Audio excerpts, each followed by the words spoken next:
You've probably been in a case when you came up with a great riff idea but struggled to turn it into a complete riff that could work as a song part. In this lesson, I will break down a professional composing framework that helps to develop raw riff ideas into the well-structured musical phrases. I will share examples with guitar tabs so you can understand and apply this method in your own songs. Let's get started. This concept is named using the acronym that stands for the 4 steps: introduction, repetition, variation, and destruction. Well, the first step is introduction. It's when we play the fragment for the first time. And here's my example for today, a 1-bar idea in C region. The next step is repetition. We play the same idea for the second time. It helps to reinforce the musical concept. Repetition is a very powerful tool because it helps a listener to connect with your music before hearing any modifications. Let's simply copy the first bar. The third step is a variation. Now it's time to modify any musical aspect.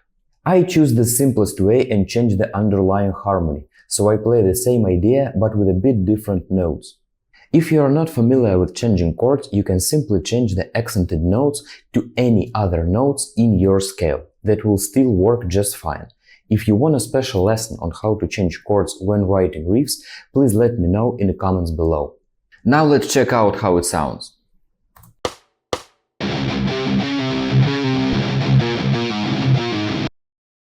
My mission is to help you compose the music you dream of. On my channel, I break down composing concepts in a way that it's easy to understand and apply. Learning this is the quickest way to start writing your own music. Please support my channel by hitting the subscribe button and leaving me a positive comment.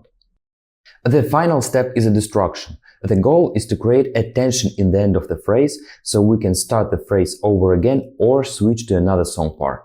A powerful way is to do this by changing the rhythm to make it sound slightly incomplete.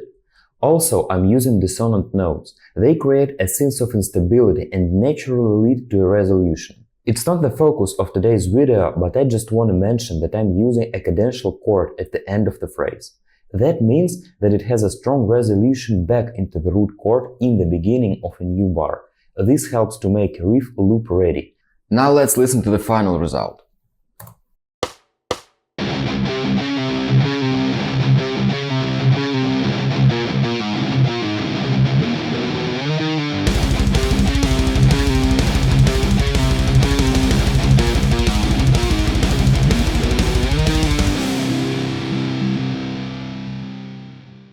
In musical analysis, this form is also called AABC, and it's fair to say that it's not the only one option to build complete phrases from smaller parts.